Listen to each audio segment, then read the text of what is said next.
The fluorescent lights buzzed softly overhead, casting a sterile glow across the rows of cubicles.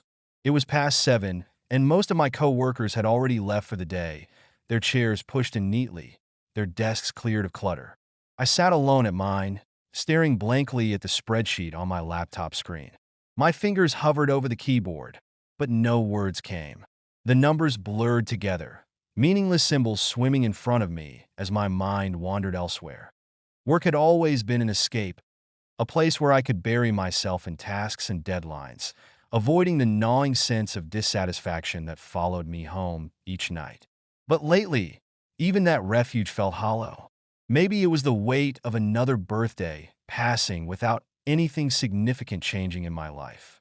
Or maybe it was the quiet realization that I'd spent years chasing someone else's idea of success instead of figuring out what truly made me happy.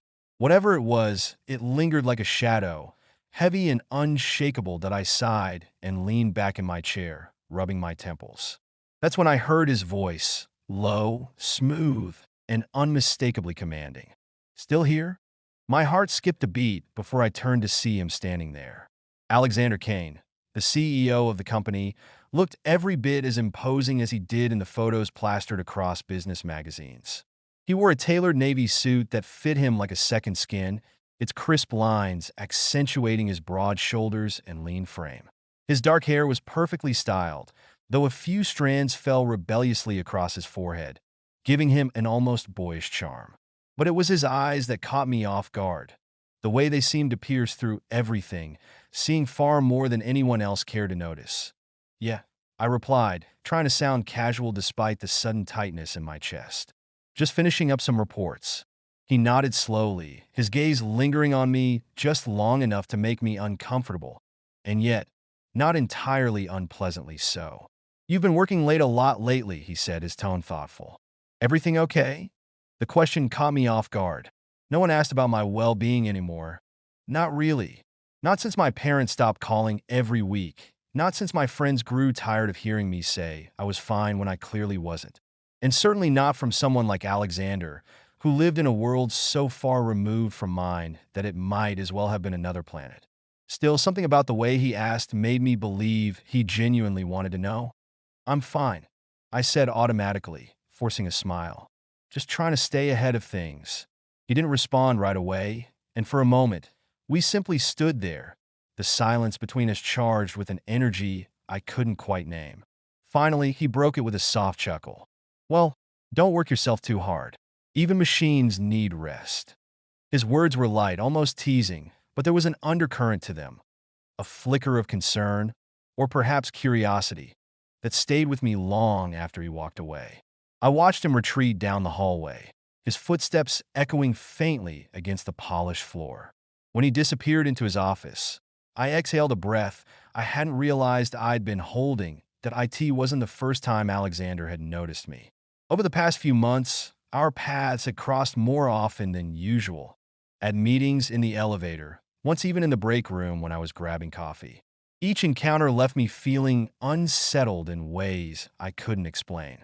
There was something magnetic about him, something that drew me in despite my best efforts to keep my distance. Maybe it was the confidence he exuded, or the way he carried himself with such effortless grace. Or maybe it was the tiny moments of vulnerability I occasionally glimpsed beneath his polished exterior.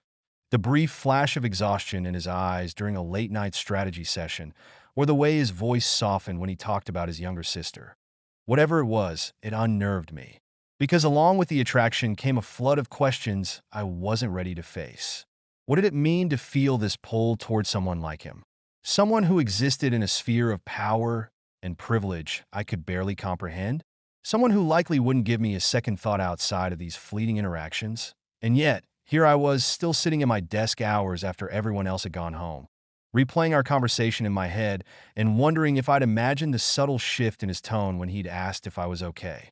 By the time I finally packed up and headed for the exit, the building was eerily quiet.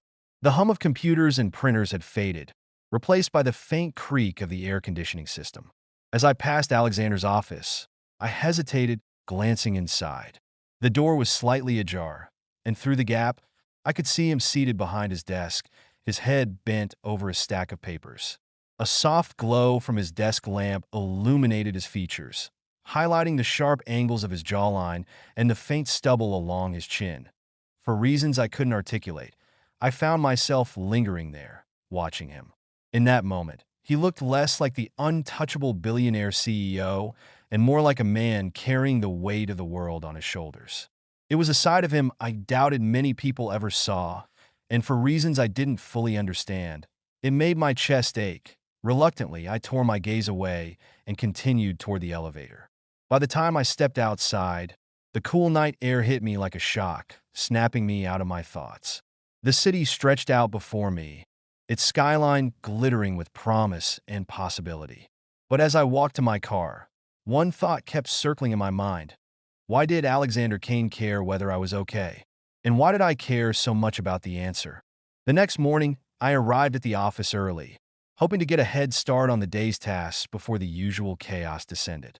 The elevator ride up was quiet, just me and the faint hum of machinery.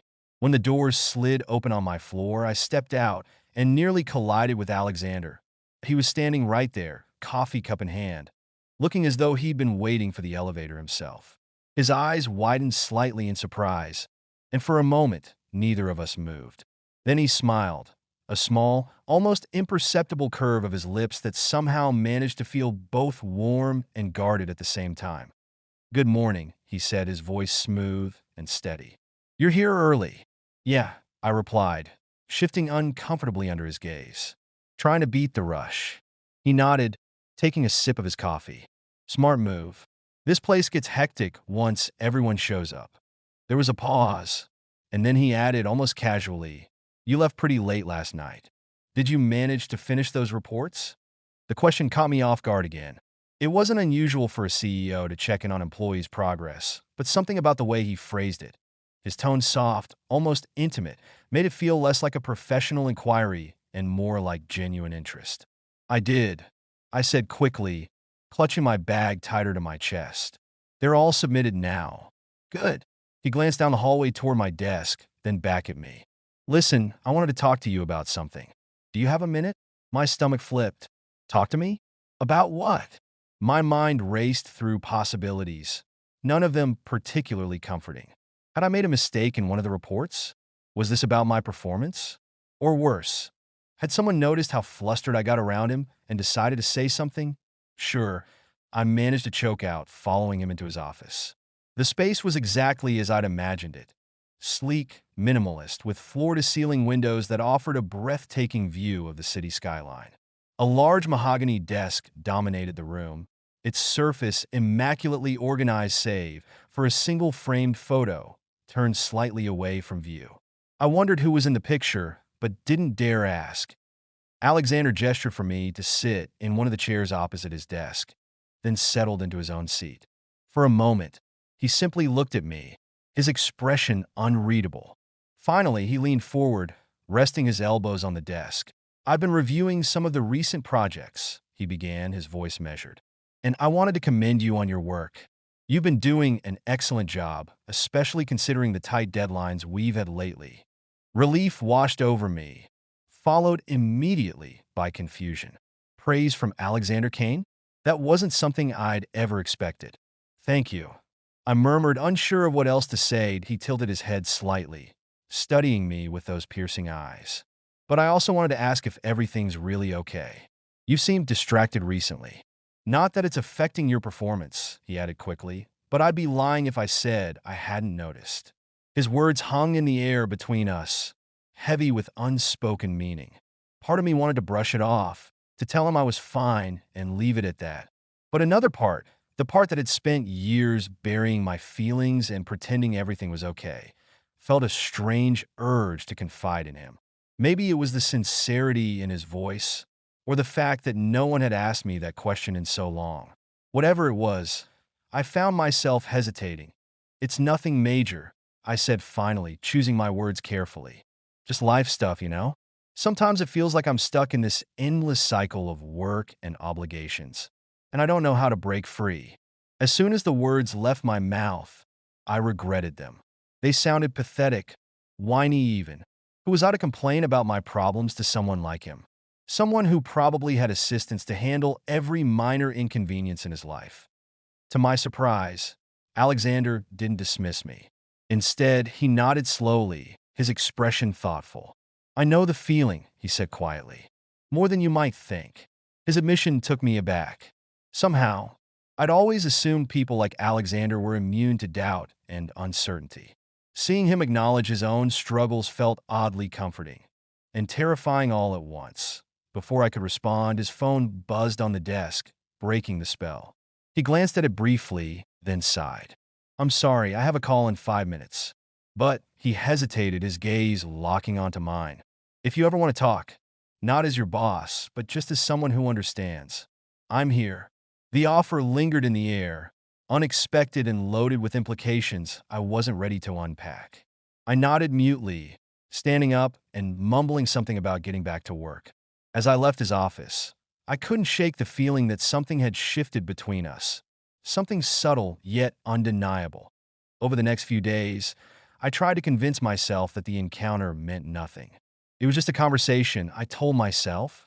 A brief moment of kindness from a man who probably forgot about it the second I walked out the door. And yet, I couldn't stop thinking about it. About him, that it didn't help that our paths continued to cross more frequently than usual. Whether it was passing each other in the hallway, sharing awkward smiles during meetings, or finding ourselves alone in the break room while everyone else was at lunch, it felt like fate, or maybe coincidence, was determined to keep throwing us together. Each interaction left me more confused than the last. My emotions tangled in a web of attraction, insecurity, and fear. One afternoon, I found myself lingering outside his office again, watching as he worked behind his desk. He must have sensed my presence because he looked up suddenly, catching me staring. Instead of looking annoyed or amused, as I'd feared he might, he simply raised an eyebrow and gestured for me to come in. "You seem to have a habit of lurking outside my door," he said, a teasing note in his voice. "Is there something you need?" "No," I blurted out, my cheeks flushing. "I mean, yes, sort of." He chuckled softly, leaning back in his chair. "Well, which is it?" I hesitated, unsure of how much to reveal. "I guess I just wanted to thank you for the other day. For listening, I mean." His smile softened, losing its teasing edge. "You don't have to thank me for that. Like I said, I understand what it's like to feel overwhelmed. Sometimes it helps to know you're not alone." His words struck a chord deep within me, resonating in ways I hadn't anticipated.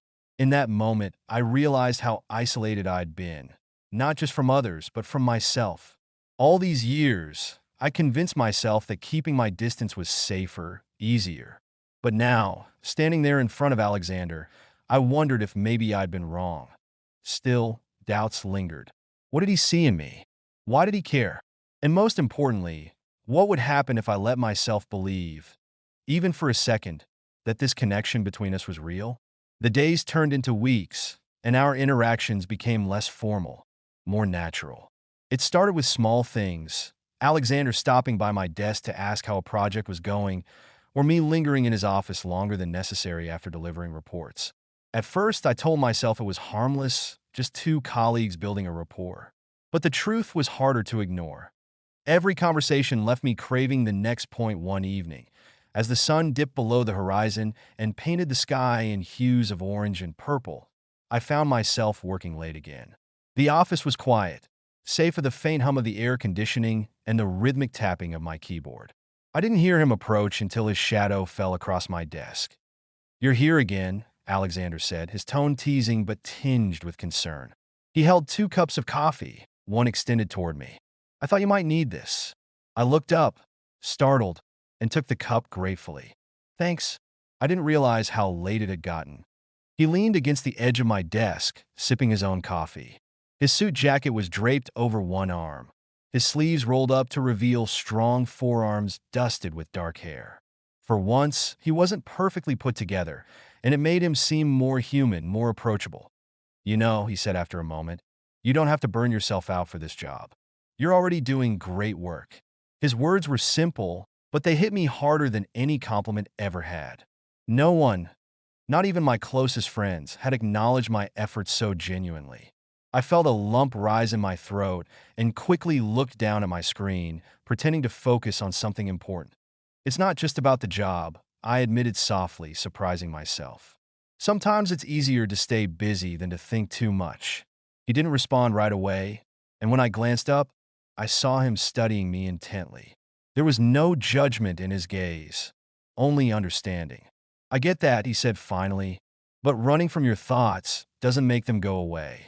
Trust me, I've tried. His honesty caught me off guard.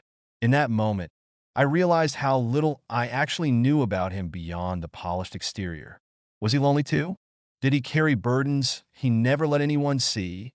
We talked for what felt like hours, though it was probably closer to 20 minutes. He shared stories about growing up in a family where expectations were high and failure wasn't an option, about the pressure to live up to a legacy that sometimes felt suffocating. And I listened, captivated not just by his words, but by the vulnerability in his voice. When he finally stood to leave, he hesitated, his hand brushing mine as he reached for his jacket. It was accidental, or maybe it wasn't, but the brief contact sent a jolt through me, sharp and electric. Our eyes met, and for a split second, I thought he might say something.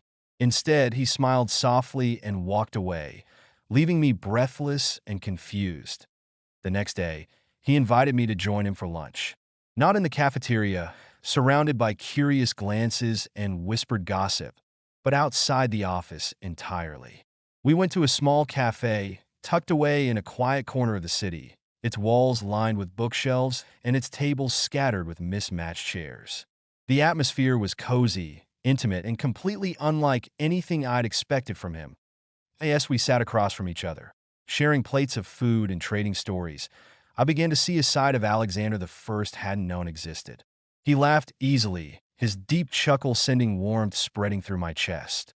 He asked thoughtful questions, genuinely interested in my answers. And when he spoke about his passions, his love for photography, his dream of traveling the world, I could see the spark in his eyes, the part of him that refused to be confined by titles or expectations. That at one point, he reached across the table to grab a napkin, his fingers grazing mine. This time, there was no mistaking the intent behind the touch. My heart raced, and I pulled my hand back instinctively, panic bubbling beneath the surface. What was happening between us? Was I imagining things, reading too much into innocent gestures? Are you okay? He asked, his brow furrowing slightly. You look nervous. I've fine, ilid, forcing as mine. Just surprise, I guess. I didn't expect this. This, he echoed, leaning back in his chair. What exactly is this? I opened my mouth to answer, then closed it again. How could I explain the storm of emotions swirling inside me? The fear, the longing, the hope. Instead, I shrugged and changed the subject, steering the conversation towards safer territory. Despite my unease, the afternoon passed quickly, filled with laughter and easy banter.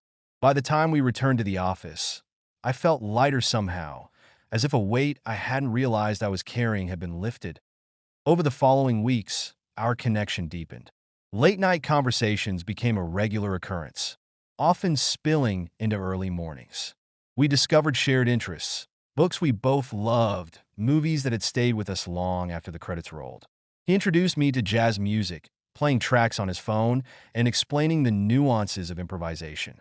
I showed him old photographs I'd taken during road trips, pointing out details others might have missed. Through it all, the tension between us grew palpable. There were moments when I thought he might kiss me, a lingering glance, a hand resting briefly on my shoulder. But he always pulled back, leaving me suspended in a state of anticipation and frustration. One night, after a particularly grueling day, we found ourselves alone in the office once again. The rain pounded against the windows, creating a soothing rhythm that filled the silence between us. We sat side by side on the couch in the break room, neither of us speaking, simply existing in the same space. Finally, he broke the quiet. Do you ever feel like he paused, searching for the right words? Like you're standing on the edge of something, but you're too scared to take the leap? I turned to look at him, startled by the rawness in his voice. All the time, I confessed. It's terrifying, isn't it? He nodded, his gaze fixed on the rain-streaked window. Yeah, but maybe it's worth it. To risk everything for something real. His words hung in the air, heavy with unspoken meaning. I wanted to ask what he meant, to demand clarity, but before I could, he stood abruptly and grabbed his coat. I should go, he said, avoiding my eyes. It's getting late. And just like that, he was gone, leaving me alone with my racing thoughts and the ache of unanswered questions. The rain hadn't let up by the next evening. It hammered against the windows of the office, a relentless symphony that drowned out the usual hum of fluorescent lights and distant traffic. I sat at my desk, staring blankly at an email draft I'd been trying and failing to finish for the past hour. My mind wasn't on work. It was consumed with thoughts of him. Alexander had been distant all day, retreating into his office after our conversation the night before. He hadn't sought me out like he usually did, hadn't stopped by my desk to ask how I was doing or share some small anecdote about his day. The absence of his presence felt heavier than I expected, leaving me restless and uneasy. Finally, unable to focus any longer, I stood and made my way to his office. His door was closed, a rarity, and I hesitated outside, my hand hovering over the handle. What was I even going to say? That I missed him? That I needed answers to questions I didn't fully understand myself? Before I could talk myself out of it, I knocked softly. There was a pause. Then his voice called from inside. Come in. I pushed the door open and stepped inside. Alexander was seated behind his desk, his tie loosened and his sleeves rolled up. Papers were scattered across the surface, but his attention was fixed on me, sharp and unyielding. You're still here, he said, his tone neutral but his eyes searching mine. So are you, I replied, closing the door behind me. The sound echoed faintly in the quiet room, sealing us off from the rest of the world. He leaned back in his chair, studying me with an intensity that made my pulse quicken. Is there something you need? I swallowed hard, my throat dry. I don't know. Maybe. His brow furrowed slightly, and he gestured for me to sit. I hesitated before lowering myself into the chair opposite him, gripping its arms tightly as if they might anchor me to reality. What's going on? He asked finally, his voice softer now. You seem unsettled. I am, I admitted, the words spilling out before I could stop them. Ever since last night, I've been thinking about what you said, about taking risks, and I can't stop wondering, what happens if we do? If we take that leap? His expression shifted, surprise flickering across his features before he masked it with practiced calm. And what exactly are you suggesting? I opened my mouth, then closed it again, suddenly unsure of how to articulate the storm of emotions swirling inside me. How could I put into words the way he made me feel? The pull between fear and desire, the ache of wanting something I wasn't sure I deserved. I began haltingly, my voice barely above a whisper. I think I'm falling for you, and I don't know what to do about it. The silence that followed was deafening. For a moment, I thought I'd ruined everything, that I'd misread the signs, crossed a line I shouldn't have. But then Alexander exhaled sharply, running a hand through his hair. God, you have no idea how long I've waited to hear you say that, he murmured, his voice rough with emotion that my breath caught. What? He stood abruptly, rounding the desk until he was standing directly in front of me. His hands came to rest on the arms of my chair, caging me in, his gaze burning into mine. I've wanted you since the first time I saw you, he confessed, his voice low and trembling. But I told myself it was impossible, that I shouldn't feel this way about someone who works for me, someone who deserves better than the mess I am. Tears pricked at the corners of my eyes, blurring my vision. You're not a mess, I whispered fiercely. You're human, just like me. His lips parted as if he meant to argue, but instead, he leaned forward, his forehead resting against mine.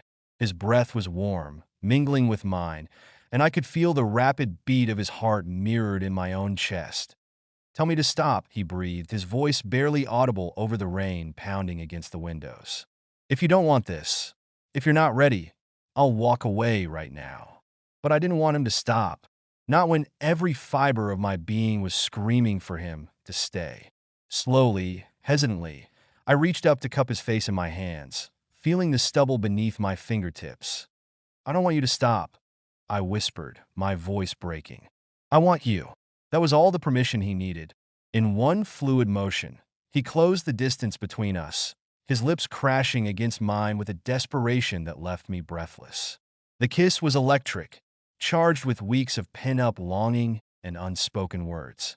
His hands slid into my hair, tilting my head back as he deepened the kiss, his tongue brushing against mine in a way that sent heat coursing through my veins that I clung to him, my fingers digging into the fabric of his shirt as if afraid he might disappear. Every nerve in my body was alive, hyper-aware of the weight of his body pressing against mine, the scent of his cologne mingling with the crispness of rain. It was overwhelming, intoxicating, and yet somehow it felt inevitable, as though we'd been building toward this moment from the very beginning. When we finally broke apart, both of us were breathing heavily, our foreheads still pressed together. Alexander's eyes searched mine, filled with a mixture of awe and uncertainty. "Are you sure about this?" he asked, his voice hoarse. "Because once we cross this line, there's no going back." I nodded, my heart pounding. "I'm sure." A slow smile spread across his face, softening the tension in his shoulders. "Then let's go somewhere else," he said, pulling back just enough to take my hand. "Somewhere we won't be interrupted." We grabbed our coats and slipped out of the office unnoticed, the rain-soaked streets glistening under the dim glow of streetlights. He drove us to his apartment, a sleek high-rise overlooking the city. The elevator ride up was silent, but charged with anticipation, our hands intertwined, as if neither of us dared to let go. Inside, the space was minimalist yet inviting, with floor-to-ceiling windows offering a panoramic view of the skyline. But I barely noticed the surroundings. All I could focus on was him. The way his eyes darkened with desire as he guided me toward the couch, the way his touch sent shivers down my spine. That night changed everything. It wasn't just about the physical connection, though that was undeniable. It was about trust, vulnerability, and the courage to embrace something real despite the risks. As we lay tangled together afterward, the rain still drumming softly against the windows, I realized I'd never felt more alive or more terrified, because now there was no turning back. The morning light filtered through the floor-to-ceiling windows, casting a soft, golden glow over Alexander's apartment. I woke slowly, disoriented at first by the unfamiliar surroundings. Then memory flooded back, the rain-soaked drive, the quiet intimacy of his home, the way he'd held me as if I were something precious and fragile. My heart clenched with a mix of awe and dread.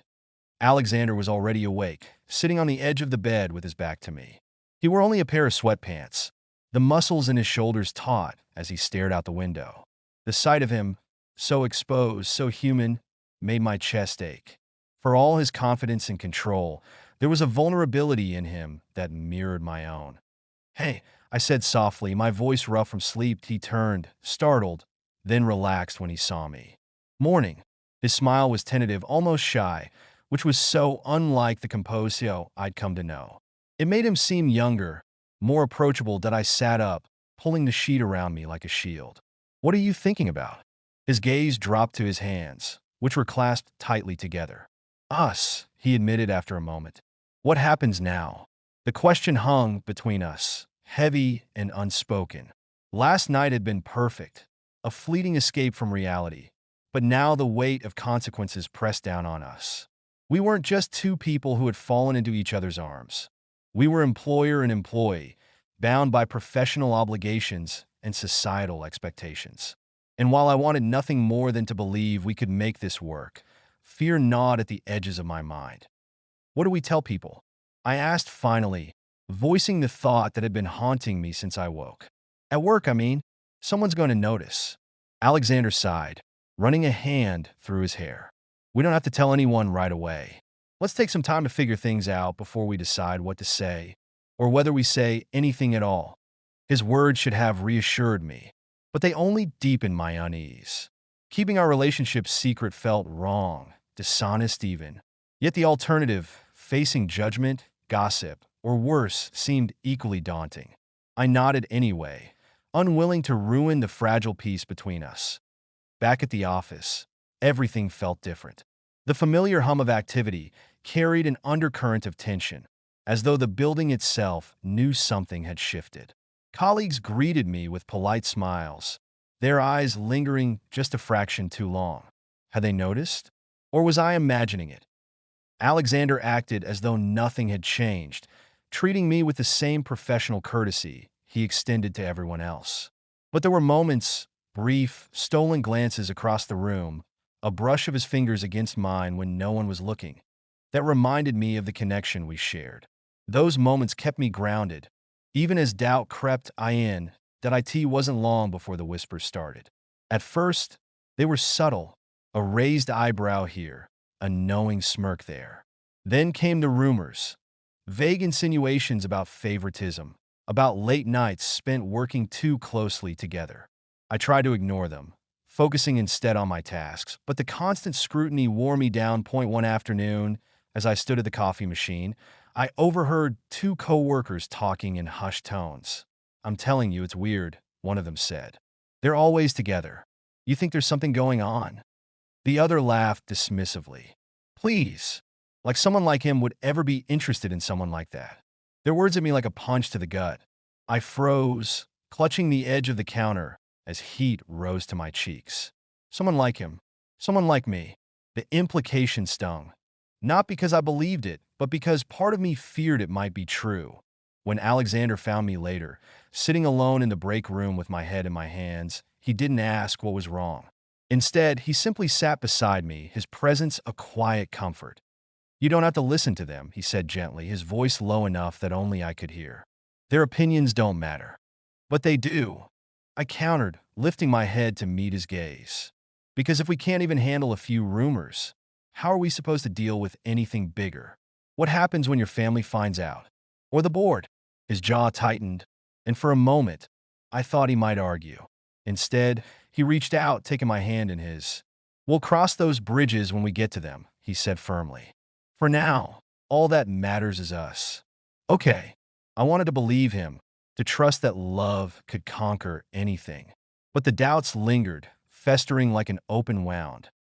Things came to a head during a company gala a few weeks later. The event was lavish, held in a grand ballroom filled with glittering chandeliers and impeccably dressed guests.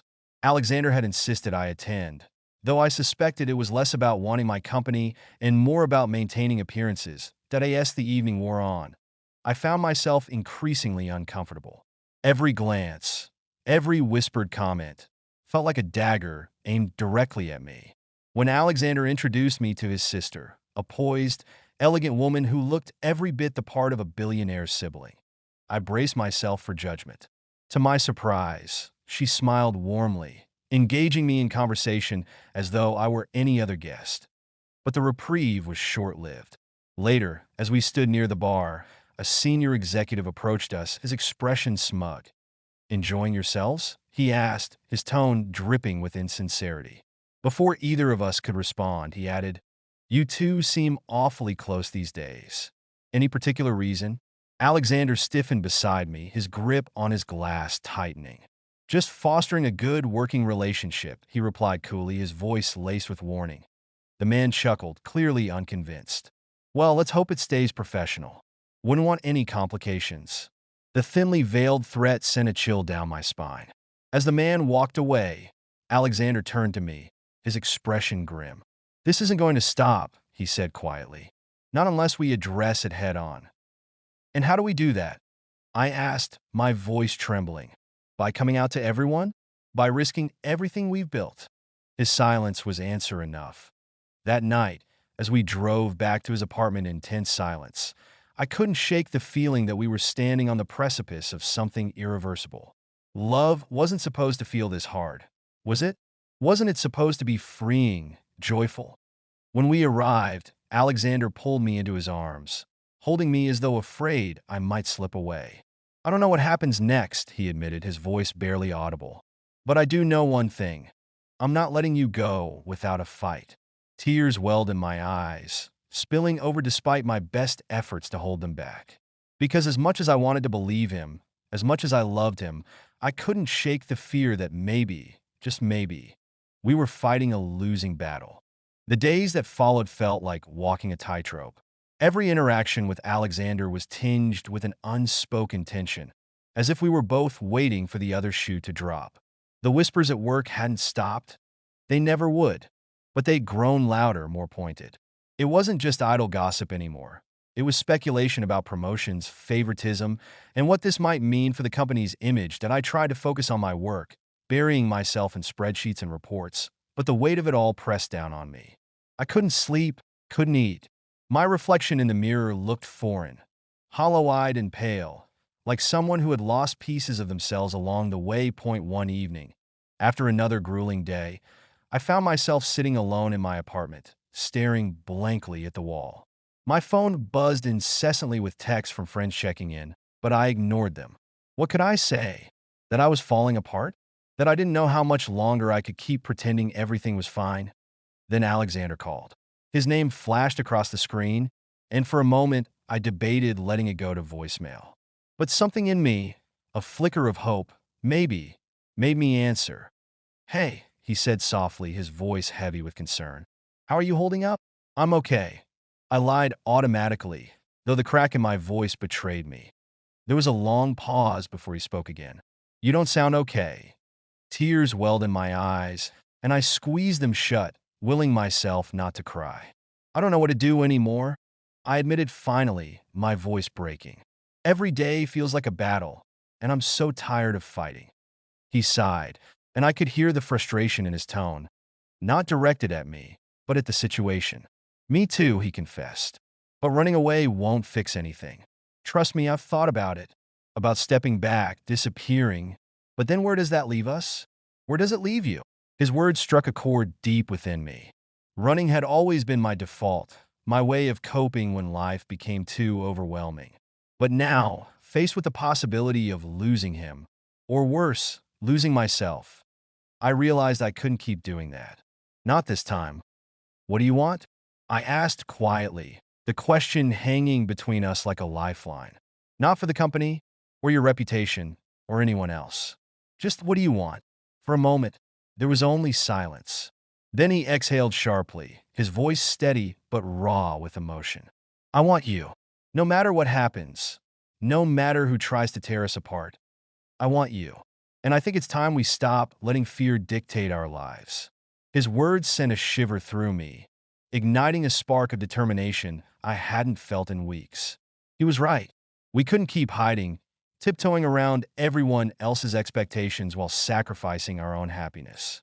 If we wanted a future together, we had to fight for it, not just against external forces, but against the doubts and insecurities that threatened to pull us apart. The next morning, I walked into the office with my head held high. Whispers followed me, as they always did, but I refused to let them shake me. When Alexander arrived, he gave me a small, reassuring smile before heading into a meeting with the board. I didn't know exactly what he planned to say, but I trusted him. For the first time in what felt like forever, I trusted myself too. Hours later, he emerged from the conference room, looking exhausted but resolute.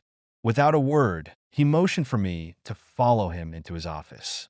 Once the door was closed, he leaned against his desk, crossing his arms over his chest. "It's done," he said simply. I told them everything. About us, about why I'm not going to hide anymore. My heart skipped a beat. What did they say? They weren't thrilled, he admitted with a wry smile. Some threatened resignation. Others talked about PR nightmares. But in the end, it doesn't matter. This is my company, and I'll run it however I see fit, including making sure the people I care about aren't treated like liabilities. Relief washed over me, followed by a wave of gratitude so profound it brought tears to my eyes. "Thank you," I whispered, my voice trembling, "for standing up for us, for believing in us."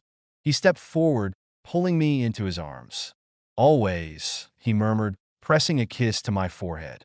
"We're in this together, remember?" In that moment, surrounded by the quiet hum of the office and the warmth of his embrace, I felt something I hadn't allowed myself to feel in a long time. Hope. Hope that love could endure, even in the face of adversity. Hope that we could build a life together, one built on honesty and courage rather than fear and secrecy. Over the following weeks, things didn't magically get easier. There were still challenges, awkward encounters, strained relationships, moments of doubt. But we faced them together. Slowly but surely, the whispers faded, replaced by a begrudging acceptance. People began to see what we already knew, that our connection wasn't a liability, but a strength at AS for me. I changed in ways I hadn't anticipated.